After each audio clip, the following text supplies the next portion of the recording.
Quero chamar agora aqui para estar junto a gente a Patrícia, acho que todos conhecem aqui, a Patrícia Leite, que na semana passada protagonizou um dos principais eventos aí dentro da medicina, nessa nossa luta por publicidade. Obrigado, Patrícia. Obrigada. Salva de palmas, gente.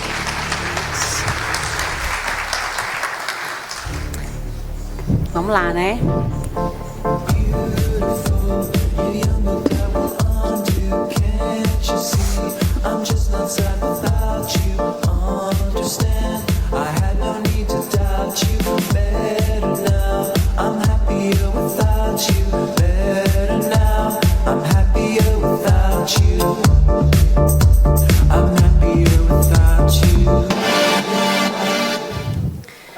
Bom, gente, me apresentar a vocês, acho que a maioria já me conhece, eu sou cirurgiã plástica, já estou há cerca de 20 anos nesse mercado, e há 20 anos atrás foi meu primeiro Oceano Azul que eu dou nas minhas aulas sobre o Oceano Azul, né? Eu sempre falo sobre, tem um evento sobre isso.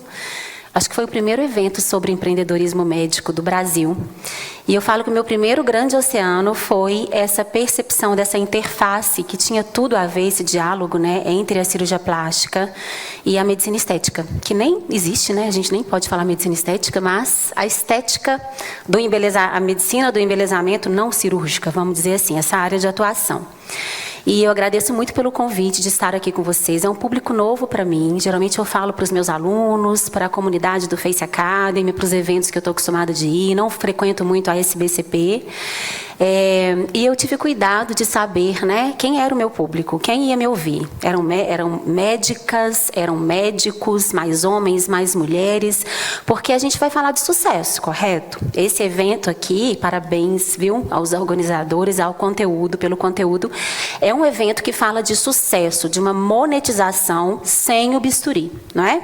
E para a gente monetizar sem o bisturi, ou com, independente, a gente fala de carreira de sucesso, de mindset de sucesso, de empreendedorismo.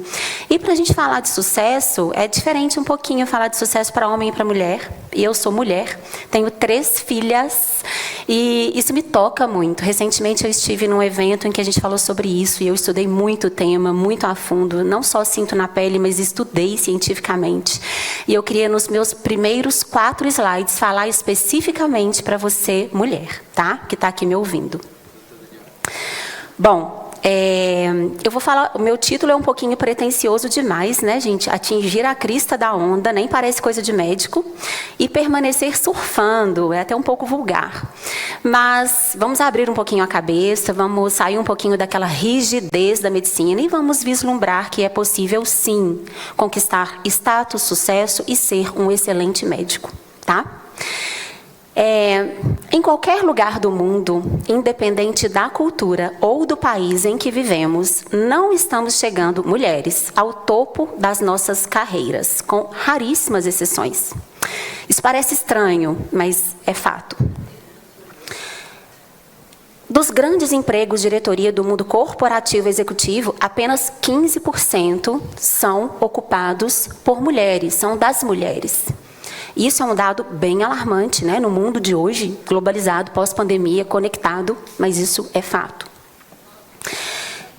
Apenas 1% do capital investido em startups na Suécia vão para empresas fundadas por mulheres.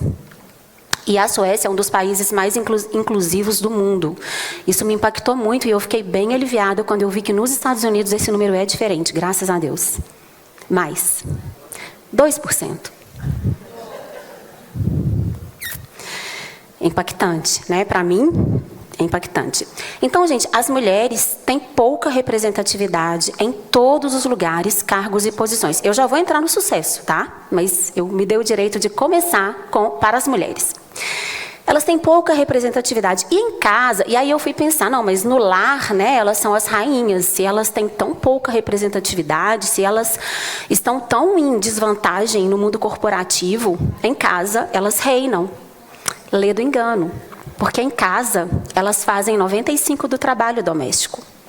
Então, quando elas estão divididas entre uma vida promissora e o lar, e o cuidado com os filhos, com a babá, é desvantagem para ela, Porque quem consegue? A gente só tem 24 horas no dia, a gente tem uma cabeça que precisa de equilíbrio, precisa de, né? Então, a gente atua no mercado de trabalho e vai para casa e assume quase toda a tarefa de casa. Então, é muito injusto conosco, né? E é um dos motivos pelos quais as mulheres saem do mercado de trabalho, o chamado da maternidade. E para terminar essa história da mulher, por que vocês acham que estamos tão atrás dos homens? E eu não acredito em igualdade de gênero. Recentemente, estudando para essa palestra, eu assisti uma palestra do Jordan Peterson, não sei se vocês conhecem, eu super admiro, e ele disse, mas a entrevistadora perguntou, mas você acredita na igualdade de gênero? Você acha que a gente deve lutar por isso? Eu nem acho que vocês deveriam querer a igualdade de gênero, simplesmente porque vocês são tão diferentes. Não queiram. As grandes mentes, os grandes CEOs de grandes empresas, companhias, são pessoas que trabalham 60 horas semanais, são pessoas que não têm final de semana, são pessoas que chegam em casa à meia-noite. Você quer isso para você? Exercer o seu papel natural de mãe e querer isso, né? Então, 2 grandes motivos pelos quais estamos atrás dos homens. E eu preciso tocar nesse ponto, porque eu estou falando para mulheres como eu, né? Falei com a Mariana ali atrás, com a mãe dela, e que vão trilhar o mesmo caminho que eu trilhei há 20 anos atrás, né? E continuo passando pelos mesmos problemas. Primeiro, cultural. Nós somos educadas para sermos boas meninas, e a cultura, ela é um gigante esmagador. Não adianta você ter as melhores notas, você se sentar à mesa com os altos executivos, você ter voz. A cultura esmaga. E não se muda uma cultura em uma geração, precisa de outras encarnações para a gente mudar isso. E segundo, natural. A nossa natureza é um chamado forte e legítimo para a maternidade. Quem é mãe aqui me entende. É muito difícil sair de casa para trabalhar e voltar tarde com 3 menininhas, com 1, com 2, enfim, com filhos em casa. É muito difícil se dividir. Só a gente sabe como é penoso, como a gente tem que lidar com culpa, com dor, com ausência, como a gente tem que acabar terceirizando essa educação. Porque os homens, culturalmente, não assumem quando você está fora, né? Eles estão ali presentes, brincam um pouquinho, mas eles saem, eles vão para o computador, eles vão andar com um amigo dele, eles vão resolver coisas no telefone, a gente sabe como é. Então, a questão cultural e a questão natural nos coloca em desvantagem. Mas só uma coisa que eu vou contar para vocês é o seguinte: as mulheres, elas subestimam as suas habilidades e capacidades, sistematicamente. Os homens, eles atribuem o seu sucesso a eles próprios. Então, quando você chega, nossa, você criou isso, ele, sim, foi muito bacana, né? Eu sou foda mesmo, fui eu que criei. E quando você fala para a mulher, mas você criou isso, ela, eu tive muita ajuda do meu marido, sabe? E assim, eu tenho uma equipe muito boa, sabe, que me ajuda muito. E assim, eu escrevi tudo isso, mas eu estudei demais para isso. Ela meio que sente vergonha dela ter chegado naquela posição. Ela se justifica. E ela sempre coloca que é o marido, o amigo, a equipe que ajudou, né? E uma historinha impactante. Essa é Heidi Roizen. Vocês conhecem a história dela? Ela faz parte ela desenvolveu uma metodologia para o mercado de capitais do Vale do Silício, e ela faz grandes operações em grandes empresas do mercado de capitais. Em 2002, esse estudo é antigo, um professor da Columbia University resolveu fazer uma pesquisa comportamental e social, homens e mulheres, gênero, com os seus alunos da Universidade de Finanças. E ele dividiu a turma, gente, em 2 e apresentou a metodologia de Heidi Roizen para esses alunos. Só que com uma única... Então, 50 alunos teve aquela metodologia apresentada a eles, e os outros 50, duplo cego, né? Só que com uma única mudança, o nome de Howard Roizen. Então, para uma equipe, quem tinha elaborado aquela metodologia fantástica era uma mulher. Para outra equipe, era um homem.